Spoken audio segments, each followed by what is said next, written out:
Just stop it. The run-of-the-mill, cheesy, humdrum bullshit status quo just tires me out. What fascinates me are the industry disruptors, the superhuman frontiersmen or women who go through hell to achieve their goals. Join me as we meet and learn from those mavericks, rebels, and business leaders that aren't afraid to piss off the establishment in order to make radical change for good. Sponsored by Johto PR, the disruptive anti-PR firm that murders your competition with cinder blocks and cyanide. This is Disruption Interruption. Welcome back, everybody, to Disruption Interruption. I'm your host, KJ, and we're here today to talk with a kick-ass marketing leader who's always been kicking up the dust on the status quo. Today's guest has a doctorate in consumer adoption of new technology. She has an extensive background in tech that brings a totally new perspective to marketing. She's a badass woman in tech. And we're talking to her today because she's not only not conventional, but prefers to take the road less traveled. And she brings people and technology together to help create engaging customer experiences. Coming to us live today from San Jose, California, please welcome our disruptor, Chief Marketing Officer at cloud giant Five9, Genefa Murphy.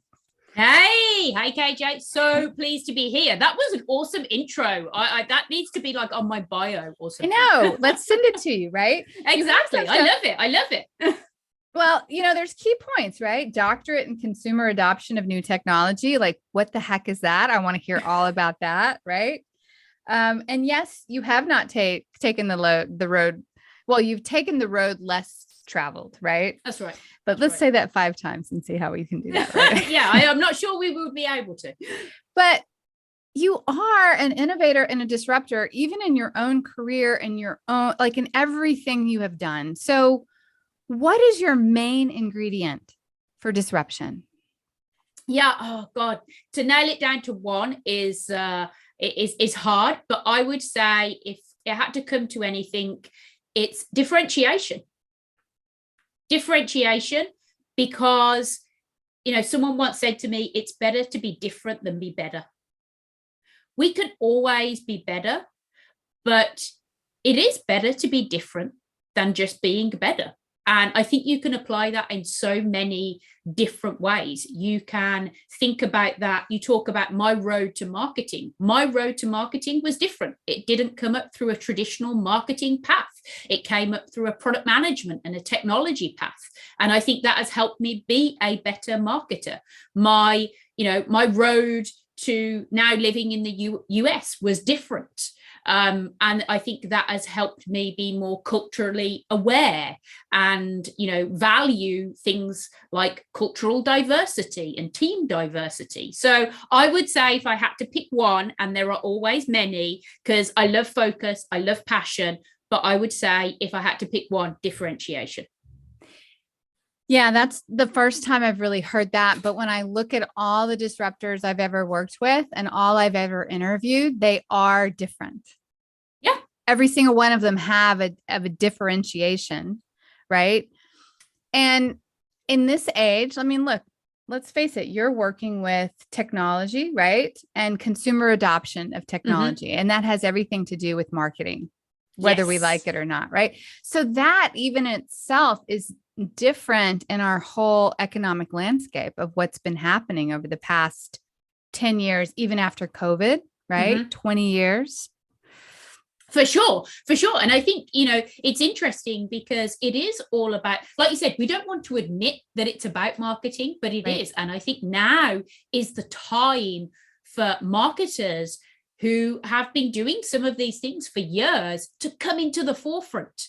Right? Because a lot of things that drive great marketers, data-driven marketing, understanding the customer, focusing on the customer journey, all of these things are coming to the forefront, and there is a much greater degree of emphasis and importance on them in the customer experience than ever before. Technology is awesome.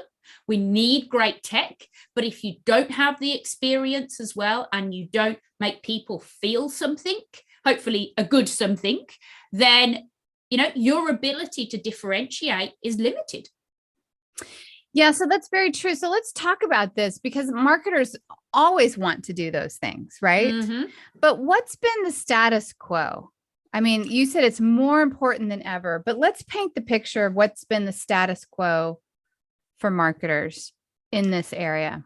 Yeah, I think the status quo, and I don't know if it's the status quo that marketers would say is their status quo, but it is maybe what is inflicted upon marketers, right? So there's this perception that marketing is, well, product will do everything and sales will do everything, and marketing sort of this extra piece that maybe comes later. It's that marketing are just the creative guys or just the brand people, and so I don't think it's the status quo that marketing puts on itself. I think it's the status quo that the rest of organizations and the business and the market puts on marketing. And so for me, I think to challenge that status quo, it's that marketing plays an exceptionally important role in the business. I mean, if you, again, go back to all of these things, customer journey, customer success, how do you get customers to create great perception, great awareness, great preference? It's the full life cycle. And marketers have been doing that for years and been doing it incredibly well. I mean, marketing has always been a data-driven type approach. And now all of these other types, all of these other teams, customer success teams are sort of taking it on. But marketers have always looked at, what's my ROI? Which platforms are giving me the best value? Should I do digital ads? Should I do SEM? Or should I do account-based marketing and direct, right? Do I invest in field marketing events that are owned events for the company? Or do I invest in industry events? So I think all of these things marketing's been doing for a long time. And I think it's now coming to the forefront. And it is challenging the status quo of how people perceive marketing.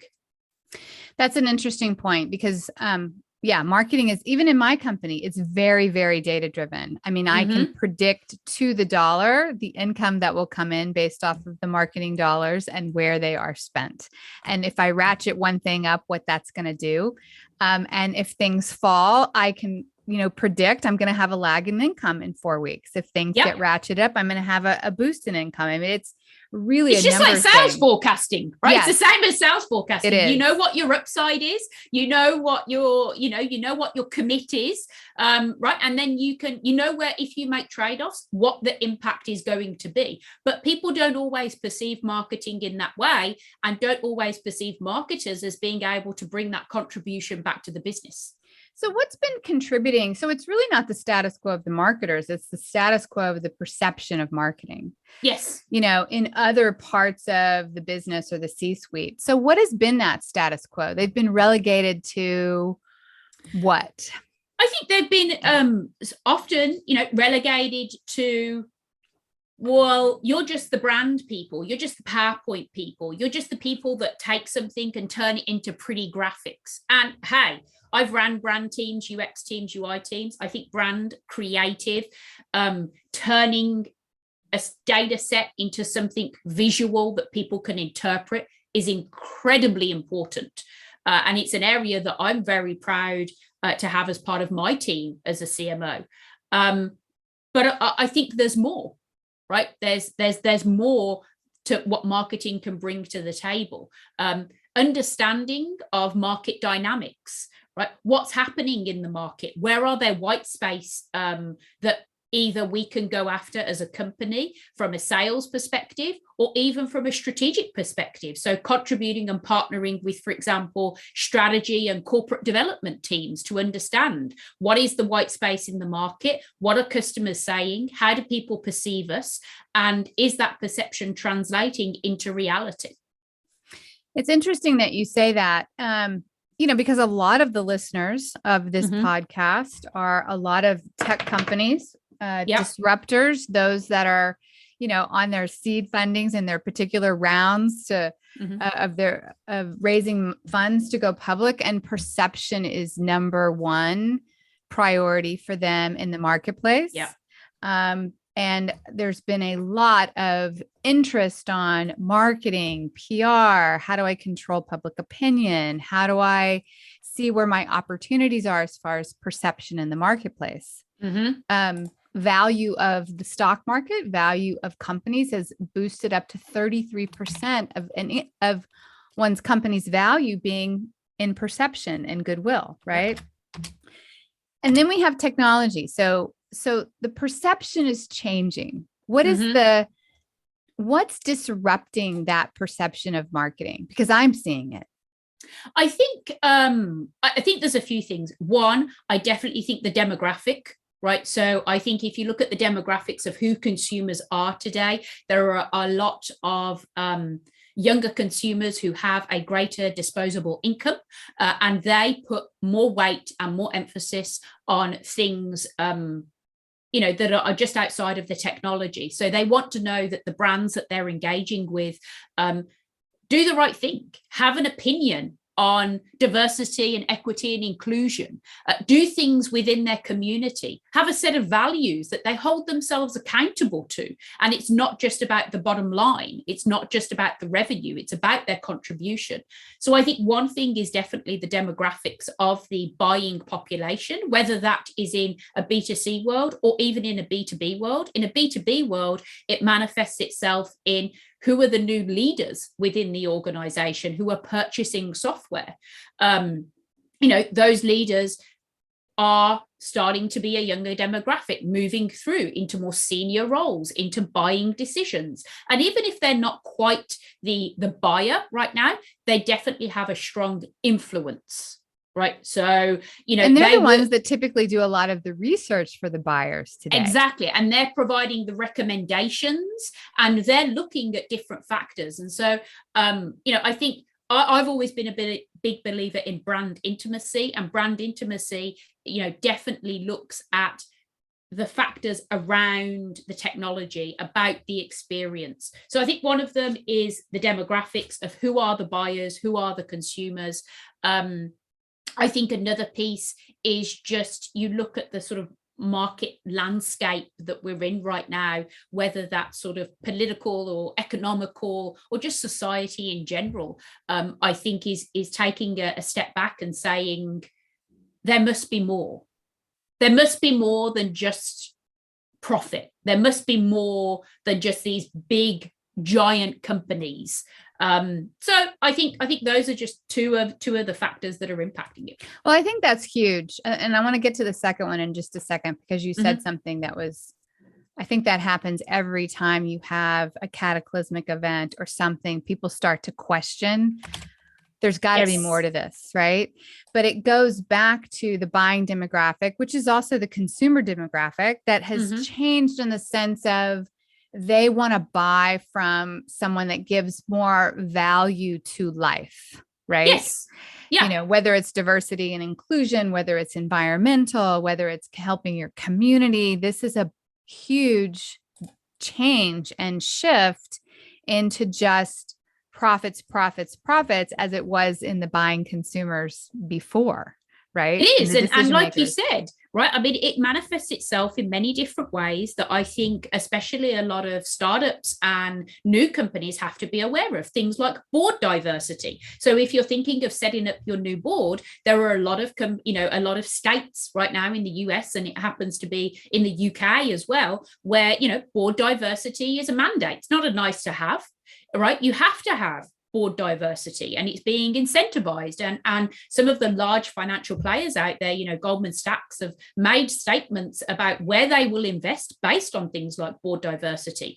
When you go into some of these large enterprises and do requests, RFPs, right, requests for proposals, you're being asked about what's your employee, your ERG, right, and your CSR, your corporate social responsibility. Do you have a point of view?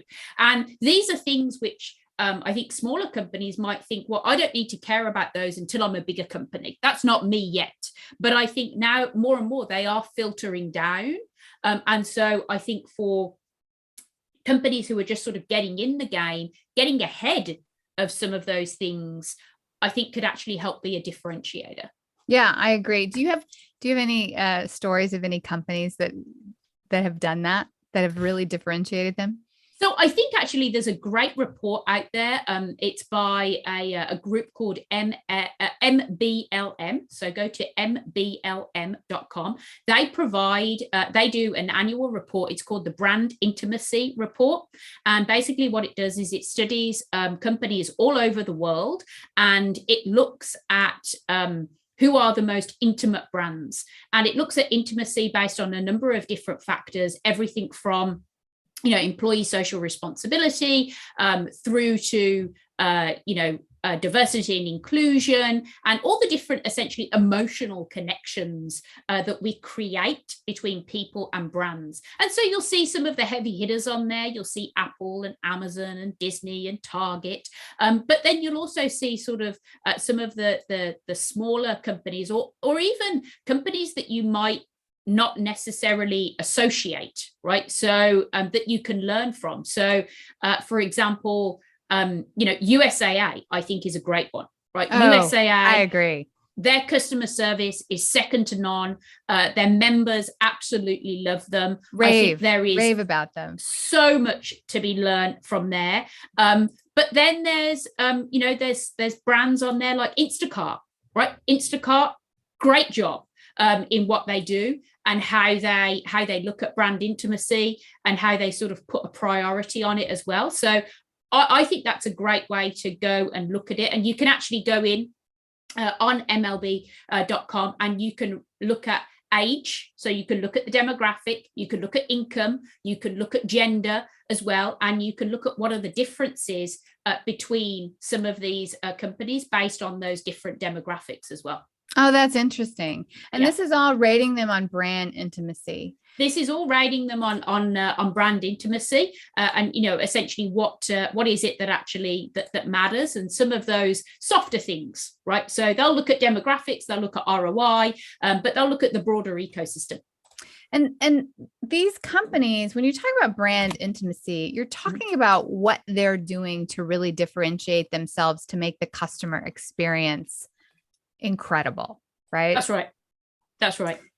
So what are marketers doing these days to improve their own brand intimacy? And how are they disrupting, and how do they need to disrupt to get unrelegated from this status quo into the driver's seat of really being able to drive companies? Yeah, I think that the biggest thing, in terms of sort of personal, are you talking from a personal brand perspective as marketers? Yeah. So I think from a personal brand perspective, honestly, it's just, I would say, I'll say another S, but it's know your stuff, right? Yeah. Know your stuff, have your data, understand the customer journey. It's go back to the fundamentals, right? The fundamentals of who is your ideal customer profile, looking at, I have a framework I sort of mentally apply in things that I do as a marketer. It's called the FIRE framework, and it's focus, intent, ROI, and experience. So who are you focused on? Who's your ideal customer profile? What's your intent? Your intent as a marketer, what are you trying to achieve? And what is your customer's intent, their intent to buy? So trying to look ahead of the game. Don't look at, here are customers who are already buying or already interested. Start to look at some of the factors that maybe come before they're even in the purchasing cycle. ROI, make sure that you can contribute to the business value. And ROI isn't just about money, right? How do you contribute back to the bottom line, for sure, of the business, but how do you contribute to the employee experience? How do you contribute to employee engagement? How do you contribute to changing that outward perception of your company? And then the last part is the experience. Everything, I think everything you have to do, just like you apply it in your external marketing, apply it in your internal marketing. What feeling are you trying to evoke with your audience? Why do you think this is all really very important? Because a lot of times when it comes down to number crunching and you have your CFOs or your CEOs, they just, she laughs. They focus on the bottom line, and they're missing all these other points that really affect the bottom line, right? So when you talk about ROI, not doing that. What have you done as a marketer to really disrupt and get your senior leadership to really look at this whole FIRE formula that you've done? Well, I think the first thing is you have to build trust, right? You have to build trust. And hey, right now I have an awesome CEO and an awesome CFO who really get it. They get the value of marketing. But I think you as a marketer, you have to build trust, and you also have to be willing to walk away, right? I've walked away from departments or companies where I just knew they didn't get it, right? And that may not sound disruptive, but sometimes it is.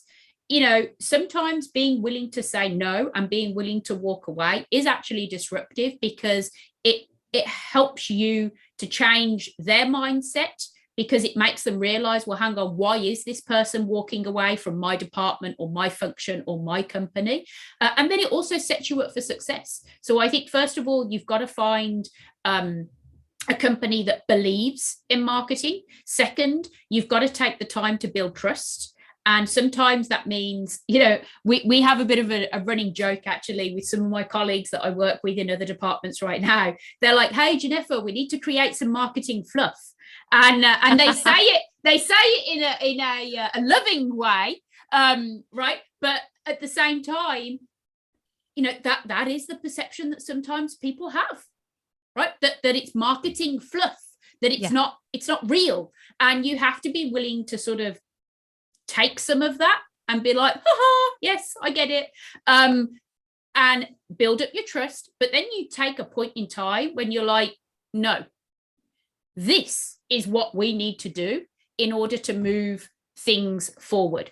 Just like, the head of product has their subject matter expertise, just like the head of sales has their subject matter expertise, marketers have to own their expertise and their function. And we are a services organization, right? We are in service in marketing to many of these other teams and stakeholders, to our customers, to sales, to product. But at some point, I think you have to say, no, this is what we're doing. This is the direction we're going in, because this is what is the modern way of doing marketing.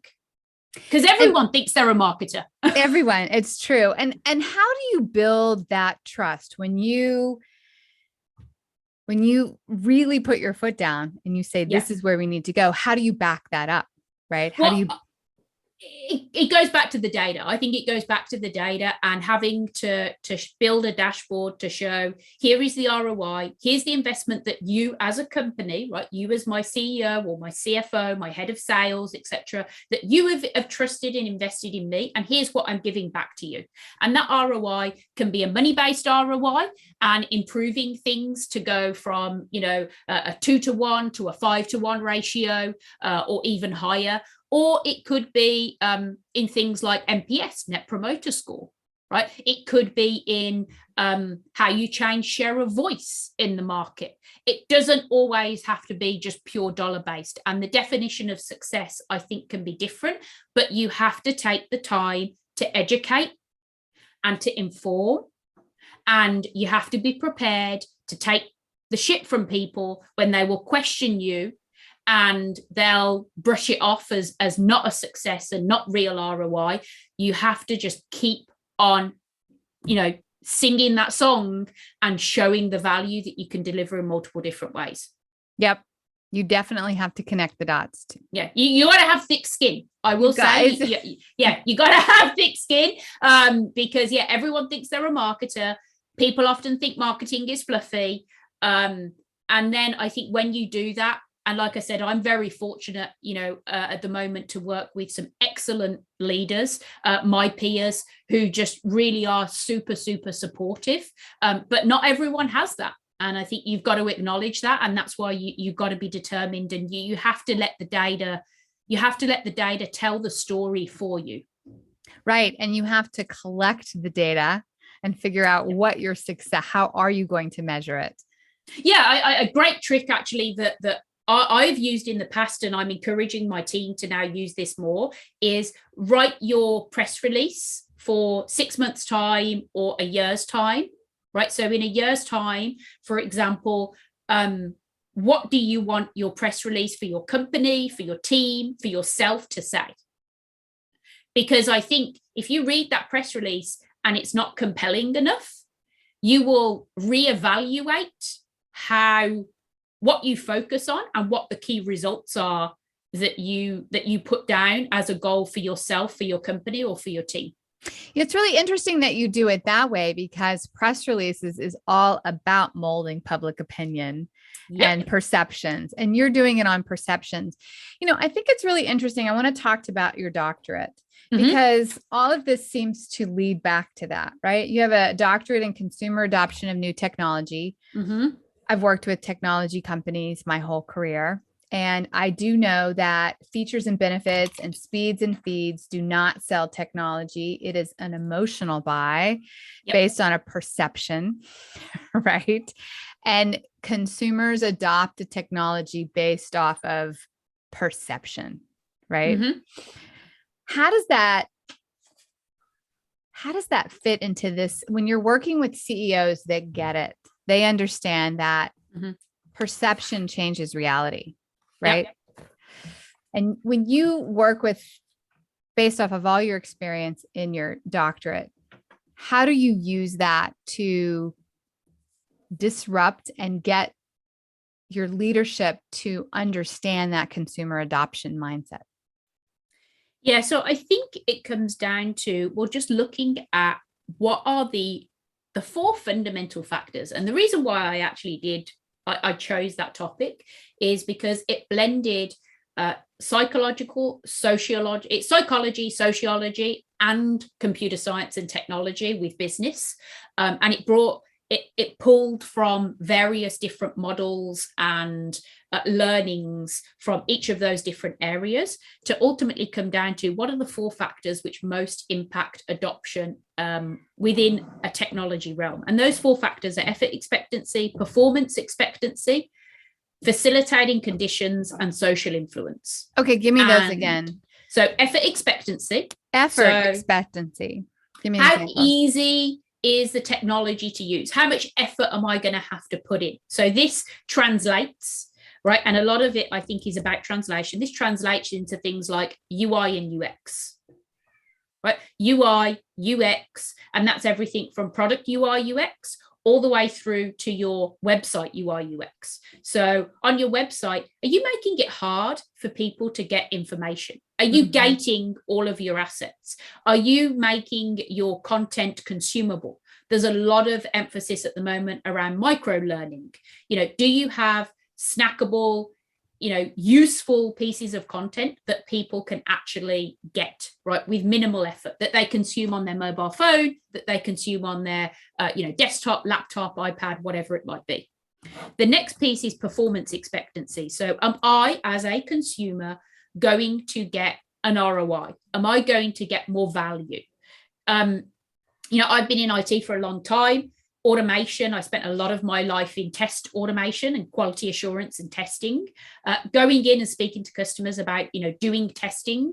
Automation is hard because automation takes time, it takes effort, but the ROI of it is tremendous when you actually do it and you do it right. So people need to see that there's going to be some performance value to them. The third one is facilitating conditions. This is all about, in the example that I did, when I did it, online check-in and self-service check-in was new. I'm aging myself a little bit there, but not everything was done via a self-service kiosk.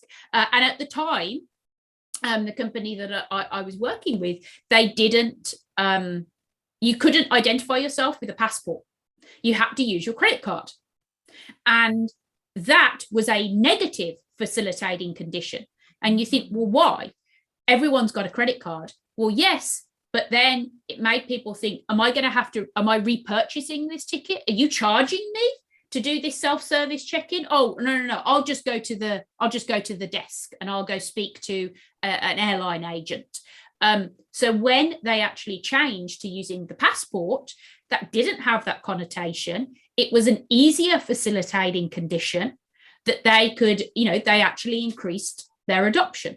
And you can see this in a lot of startup companies with the product-led growth model, right? How can you enable online and secure credit card purchasing?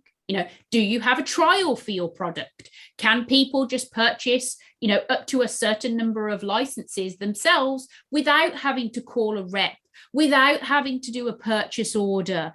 So that's an example in today's world. And then the last part is social influence. And this is, I'll say, the academic version.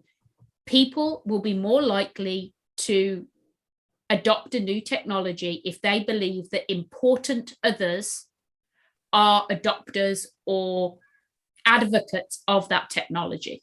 Yeah. So say that again, because to me, that seems like the icing on the cake, right? Yeah. So we work out the effort, we work out the performance, we facilitate them better.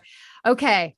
But at the end of the day, it comes down to people will be more likely to adopt a technology if they believe that important others are advocates or adopters of that technology.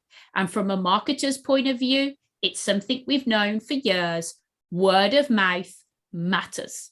So the best advice I have for companies who are looking to disrupt, who are smaller companies, is get on all of those sites out there, the G2 crowds of the world, the online reviews, get as many references in as many different ways that you possibly can, and spread that around. As many key opinion leaders to endorse you, influencers, press, unit, like everything that you can. Exactly. The success, yes, doing traditional PR and press releases and getting in all of the various publications is great. But if you look right now at the power of some of these independent analysts and influencers on social media, it is huge. And I had an example of this. We ran, my current company, we've set up an influencer program. We ran a summit at the beginning of the year with probably around 100 or so different tech influencers to come and give us feedback and thoughts. And I got a ping from one of our sales leaders who was like, hey, Genefa, what are we doing? Because my customer, and it was a really big Fortune 500 brand, my customer just reached out to me and said that they're seeing all this activity on Twitter by, influencer X, and they want to know what's going on. What are we doing? How can they get involved? And it was purely because this influencer was tweeting, and, our customer, as a leader in IT, was looking at sources like social media for feedback and influence on how and what decision they should make, right? People are not just looking at the traditional analyst firms or the traditional PR. The power of social is massive. And especially, I think, in even influencing and helping create thought leadership. I agree with you 100%. It's really very interesting that you mentioned that, because a lot of these influencers and things that I'm seeing on my end is that we're starting to move away from traditional media and seeing this network media come out, where these influencers are now creating their own publications, right? And their own aggregates that are growing, right? For sure. They're replacing the media with the new media, right? It's funny how it becomes full circle. So they start off as an influencer, then they create their own pubs, then they create their own sites. My database has been blowing up with these new, I don't even know if publications are the right word for them, but you're exactly right. Yeah. And it comes down to trust, right? Yes. Because the thing is I think a lot of the time people have realized that, the more traditional media has become a pay to play world. And, it's like, well, if I want honest feedback, well, who am I going to go to? You'll go to your peer, you'll go to your colleague, you'll go on LinkedIn and you'll say, hey, who do I know who maybe has implemented this technology before? And you'll go and ask them. And so I think the wave of new media has that ability. And it's hard because there's more traditional media sometimes. Can they be as controversial? Can they be as differentiated? Can they afford to maybe, annoy some people? Not always. So I think the new media actually have got a huge opportunity. And I think, again, if you are starting your company, if you are, getting, your first, second, third rounds of investment, a great piece of advice I actually got in working with Mark Roberge, who used to be over at HubSpot and is now one of the MDs at Stage 2 Capital. We had a great set of incubator sessions we did, and we talked about the value of content and like hiring a journalist. Hire a journalist ASAP. Why? They are going to help create awesome content that has awesome sound bites, that is social ready, and that is going to create headlines. Yep. That's exactly right. Yeah. That's exactly right. Marketers could follow this particular formula that, they could follow the formula of the effort expectation, the performance expectation, facilitating, right? Yeah. And also the influence, gaining social influence to like proof in the pudding for their leadership, right? Yeah. It's a great lens through which to look at and say, hey, all of the things that I'm doing as a marketer, are they moving the needle on one of these variables? And if they're not, then why am I doing them? What value is it going to bring? And it takes it back to that ROI has many different forms. It's not just about dollars. Dollars are very important, but these other factors are important too. Yes, that's so very true. So with all of this proliferation of disruption and new technology and even more technology coming out, now we've been relegated to being a remote workforce, and maybe events are coming back, maybe they'll stop again. We don't know, right? The way that marketing needs to take a front seat, where do you see this going as far as marketing's leadership in organizations and driving technology companies? Yeah, I think, I just see the influence of marketing, or the potential influence for marketers and marketing to just continue to grow. Because there are other factors at play. So, for example, there is a huge emphasis, again, especially with SaaS companies, on customer success, customer retention, right? And those are all things that, again, I think marketers have been doing for a long time and have a playbook of how to do. So if they partner with their counterparts in customer support and sales, I think there's a real opportunity for them to be able to drive change and drive some of that, thinking about creating an integrated campaign and an integrated customer journey. Apply that with a customer success lens when you're trying to increase the footprint within a customer, or you're trying to increase the likelihood of your customer sort of staying on your platform, right? That customer journey, customer integration, campaign planning methodology can be really, really applicable. Yeah. Do you think that is going to change the face of marketing in the next few years with all of these SaaS companies blowing up? I do. I think marketing will be even more data driven. I think marketing will be much more about customer success and customer retention than it ever has been.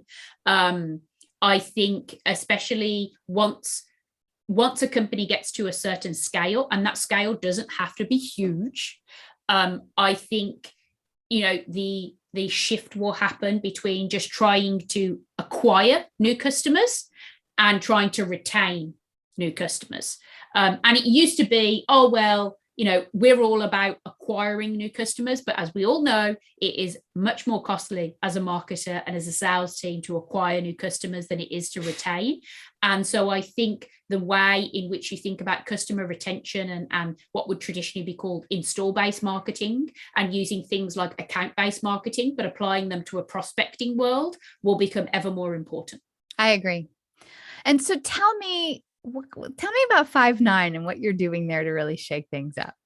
Yeah, I mean, Five9 is just such an awesome company, and I have to say, just very, very exciting. Actually, two breaking pieces of news that we just got today, and I have to share it because I'm just so proud. But we were just actually awarded two fantastic recognitions in the market. The first is that we've been officially certified as a Great Place to Work USA, which is awesome because this is not something you can buy. right? This is something you have to earn, and our employees earned it. And then second, we were also recognized by Battery Ventures as the highest rated cloud computing company to work for. And we were the only, the space that we're in, cloud contact center as a service provider, whether private or public, on that list. And why am I sharing that? One, well, just because I'm proud, because I think it's amazing. Second is it's because it ties back to this theme that experience, employees, people are truly a differentiator. And it's something that you should seize, and it's something that you should hold on to, and it's something that you should nurture. And I think three, because again, I'll just go back to pride, right? I'm just so proud. I'm so proud of what Five9 is doing. We help customers essentially we call it reimagine their customer experience and realize results. And the two parts of that equation are really important. Why? Because I think you have to have a bit of vision, and you have to have a little bit of a stretch goal. Call it a BHAG, a big, hairy, audacious goal. Call it a long-term plan. Call it Horizon 3 thinking. You've got to have that reimagine customer experience, think differently about it, but then you have to be able to realize the results. And those real results can be improving your customer satisfaction, improving MBS, reducing the time customers are staying on hold, or, really truly doing digital transformation. So one of our big campaigns this year has been around the digital workforce. It can be a little bit controversial because people are like, oh, is AI and automation going to get rid of human agents and take over? Is this iRobot world? And it's like, no, this is about technology being used where it makes sense to increase and improve efficiency. And at the same time, using technology to enhance, in our case, agents, and enhance their work-life experience. So great example, we have at Five9, two pieces of awesome technology as part of our platform. One is our intelligent virtual agents that literally can do most things that you would expect to do when you call up a contact center.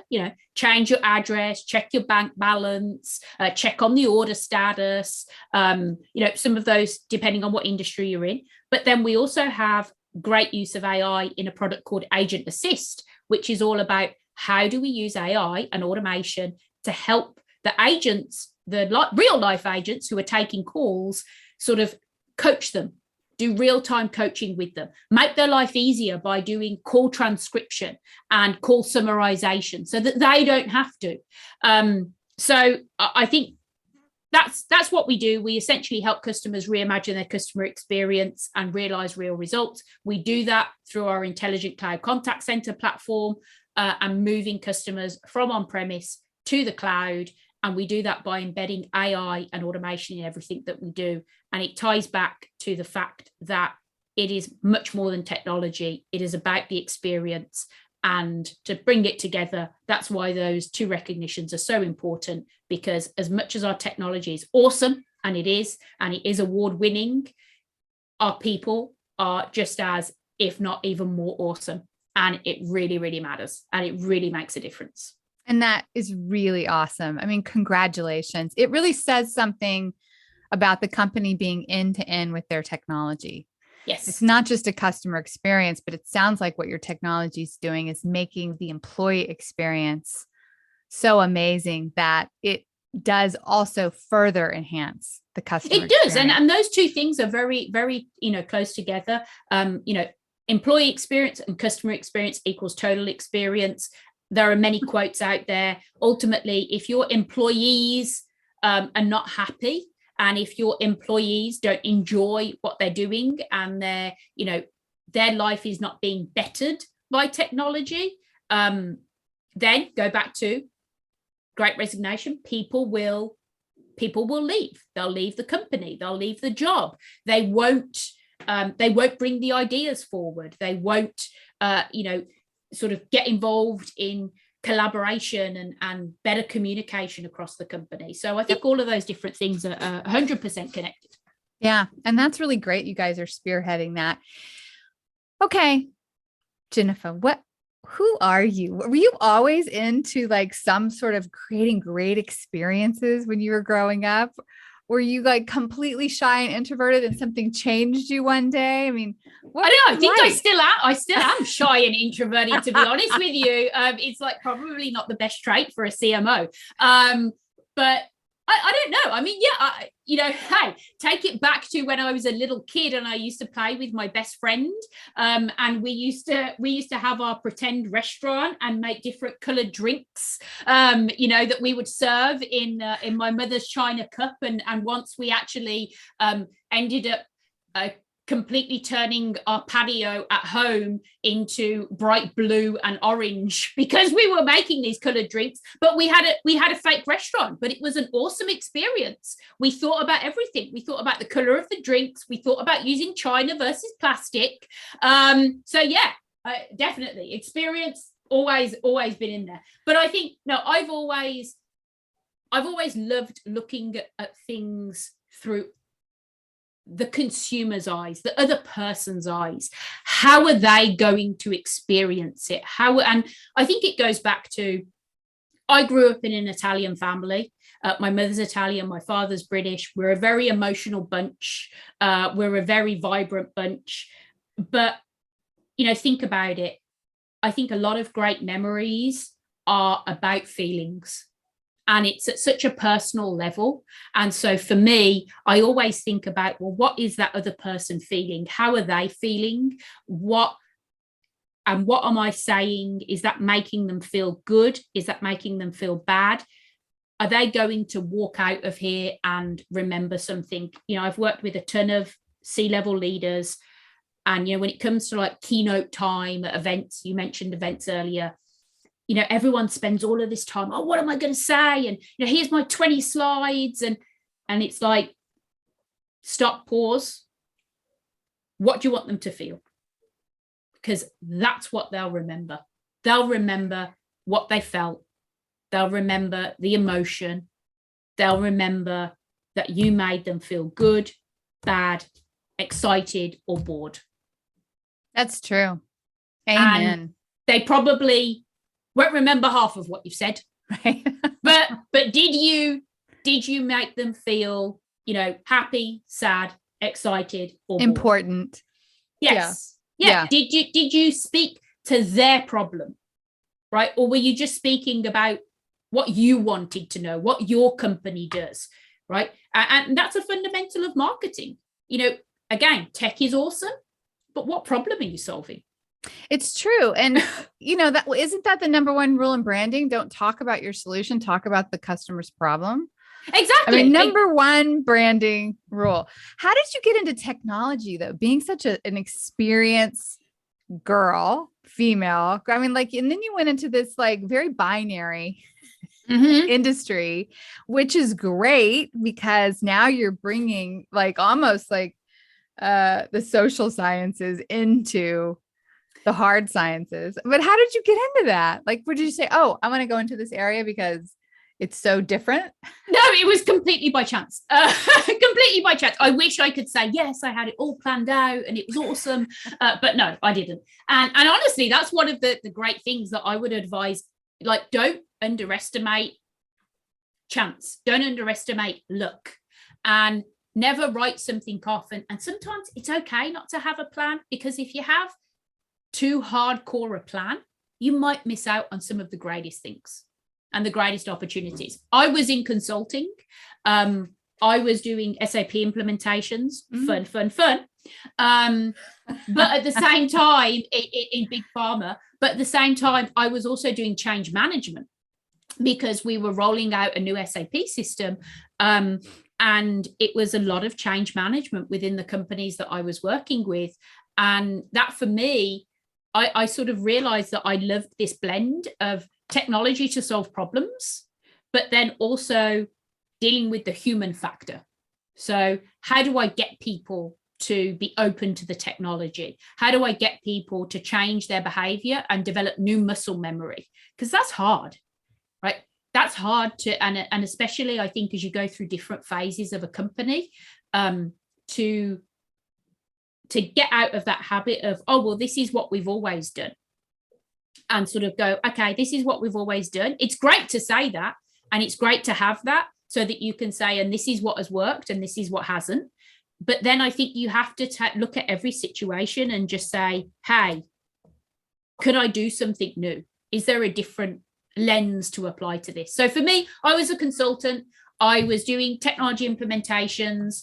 And, then I went into hardcore product. I was part of our CTO office, did some work on architecture, and then I came into marketing. So I didn't have a well thought out plan. And I wouldn't say that I shifted from experience to technology. I just figured, how can I blend the two together? Yeah. Yeah. Well, good for you. It's worked out for you very, very well. It has, and I hope so, and I love it. Right, you actually could be considered a leader in STEM just by nature of what you've done. True, and what you do. Could be. Here, I'll help you. Exactly. You can anoint me. Okay, so what are your crazy passions outside of work? I mean, I know you have kids, right? I do. I have 2 small children. Love being outdoors. I'm very fortunate to live in California, which has some awesome outdoor hiking, and just there's a certain beauty in nature. And I'm a sado. I apply that to my business life. I would recommend a great book. I recommend people read. It's something called the Medici effect.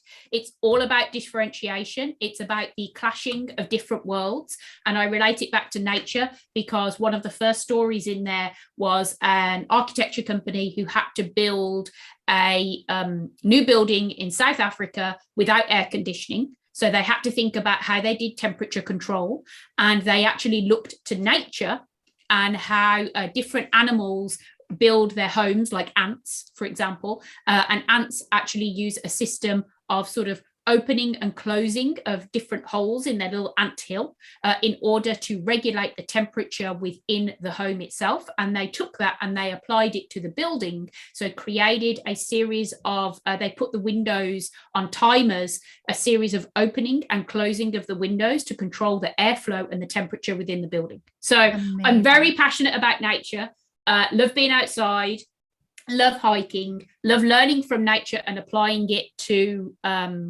to the business world or to other worlds, and then food. I'm Italian. I have to love food. Yes, it's a given. It's a given. It's there is no way you can not love food. So I love cooking. I love food.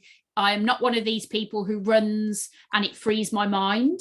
It stresses me out more. So I cook and that frees my mind. Because what's the favorite dish for you to cook? Or what's like the favorite dish your family loves you to cook? My favorite dish from my family is lasagna. Of course. They love Sunday lasagna. And that was my achievement in life when my mother allowed me to cook the Sunday lasagna. Anyone who, sort of has Italian heritage or similar heritages will understand that when you are allowed to cook your mother's recipe at a Sunday dinner or a Saturday dinner or a Friday dinner, it's a huge piece. You've arrived. Yes, you have arrived.